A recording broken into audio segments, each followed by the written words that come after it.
Περικόπτονται μισθοί στον ιδιωτικό τομέα. Από την Ολομέλεια της Βουλής την Τρίτη θα ψηφιστούν τα μέτρα για τις περικοπές σε μισθούς και συντάξεις και τις αλλαγές στις κλαδικές συλλογικές συμβάσεις. Ενώ την Τετάρτη τα μέτρα του Υπουργείου Υγείας για την υποχρεωτική συνταγογράφηση δραστικής ουσίας, την επέκταση του ωραρίου λειτουργίας των φαρμακείων και την υποχρεωτική ηλεκτρονική συνταγογράφηση. Ο Γιώργος Κουτρομάνης αποσαφήνισε ότι η μείωση του κατωτάτου μισθού κατά 22%, δηλαδή η διαμόρφωσή του στα 586 ευρώ, αλλά και το ψαλίδισμα των κλαδικών μισθών, δεν θα συντελείται αυτόματα. Αποτελεί δικαίωμα του εργοδότη και όχι υποχρέωση, είπε ο Υπουργός Εργασίας.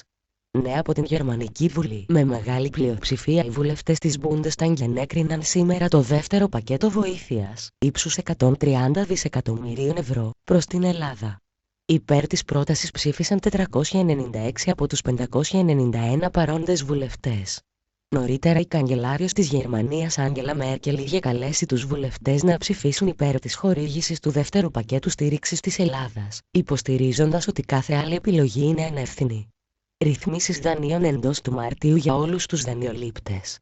Την ανακοίνωση ρυθμίσεων που θα διευκολύνουν την αποπληρωμή δανείων που έχουν πάρει από όλες τις εμπορικές τράπεζες δανειολήπτες, ανεξάρτητα από το αν είναι δημόσια υπάλληλοι ή μη, προανήγγειλε ο Γενικός Γραμματέας Καταναλωτή Δημήτρης Σπυράκος, σε συνέντευξη του σήμερα στην τηλεόραση του Αντένα. Ο χρόνος τρέχει πιεστικά.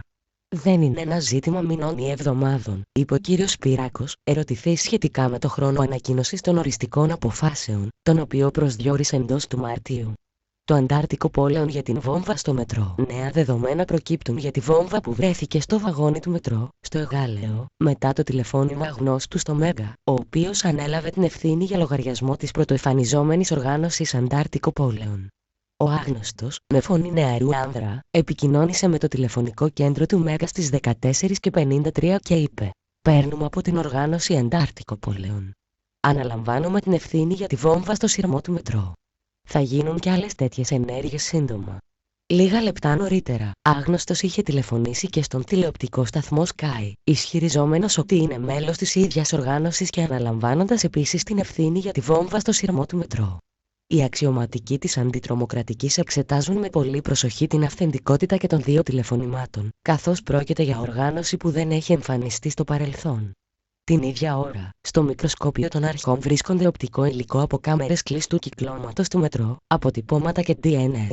Παραιτήθηκε για να θέσει υποψηφιότητα. Την παραίτησή του από Υπουργός Προστασίας του Πολίτη υπέβαλε ο Χρήστος Παπουτσής, με επιστολή του στον Πρωθυπουργό Λουκά Παπαδήμου, στην οποία αναφέρει ότι παραιτείται από τη θέση του για να διεκδικήσει την προεδρία του Πασόκ. Το Όσκαρ στην ταινία The Artist. Η ταινία The Artist του Μισέλα Ανεβίσιος αναδείχθηκε ο μεγάλος νικητής των Όσκαρ. Απέσπασε τα βραβεία καλύτερης ταινίας, σκηνοθεσίας, καλύτερης πρωτότυπης μουσικής και κουστούμιών, ενώ ο πρωταγωνιστής της, Ζάντι Ζαρντέν, κέρδισε το Όσκαρ ανδρικού ρόλου. Η ταινία Χούγκο του Μάρτιν Σκορσέζε απέσπασε εισάριθμα βραβεία Όσκαρ. Η παιδική περιπέτεια πήρε τα βραβεία για την καλλιτεχνική διεύθυνση, τη φωτογραφία, τα καλύτερα ειδικά εφέ, τον καλύτερο ήχο και τα καλύτερα ηχητικά εφέ. Η Μέριλ Στριπ πήρε το βραβείο Όσκαρ πρώτου γυναικείου ρόλου για την ερμηνεία της στην ταινία «Η σιδηρά κυρία The Iron Lady». Η ίδια ταινία πήρε επίσης το βραβείο για το μακιγιάζ των Κουλιέρ και Χίλαντ. Γενική πρόγνωση καιρού για Τρίτη 28 Φεβρουαρίου 2012. Νεφώσεις με βροχές ή χιονόνερο στην Ανατολική Ηπειρωτική Ελλάδα από τη Μαγνησία και νοτιότερα, την Ανατολική Πελοπόννησο, την Εύβοια, τη Χαλκιδική και τα νησιά του Αιγαίου. Περιμένουμε την Τρίτη 28 Φεβρουαρίου 2012. Χιόνια θα πέσουν στα ορεινά αλλά και σε περιοχές με χαμηλό υψόμετρο της Χαλκιδικής, του Βορείου Αιγαίου και της Ανατολικής Στερεάς. Στη Δυτική και Βόρεια Ελλάδα πάντως ο καιρός θα είναι καλός αλλά με έντονο κρύο. Η θερμοκρασία θα κυμανθεί στη Βόρεια Ελλάδα από -7 έως 6 βαθμούς, στη Δυτική Ελλάδα από -2 έως 9 βαθμούς, στην Κεντρική Ελλάδα από -3 έως 4 βαθμούς, στα υπόλοιπα ηπειρωτικά από 1 έως 7 βαθμούς και στα νησιά του Αιγαίου και την Κρήτη από 5 έως 8 βαθμούς Κελσίου. Θυελλώδης έως πολύ θυελλώδης βορείων διευθύνσεων άνεμοι θα πνέουν στο Αιγαίο με σταδιακή εξασθένηση σε ισχυρούς έως σχεδόν θυελλώδης, από βορρά προς νότο, από το μεσημέρι και μετά. Στο Ιόνιο οι άνεμοι θα πνέουν από βόρειες διευθύνσεις μέτρη έως ισχυρή, με εξασθένηση τη νύχτα. Αυξημένες νεφώσεις με χιονόνερο στα παιδινά και χιόνια στα ορεινά και ημιορεινά, περιμένουμε την Τρίτη στην Αττική. Κατά περιόδους θα χιονίζει και στα βόρεια προάστια.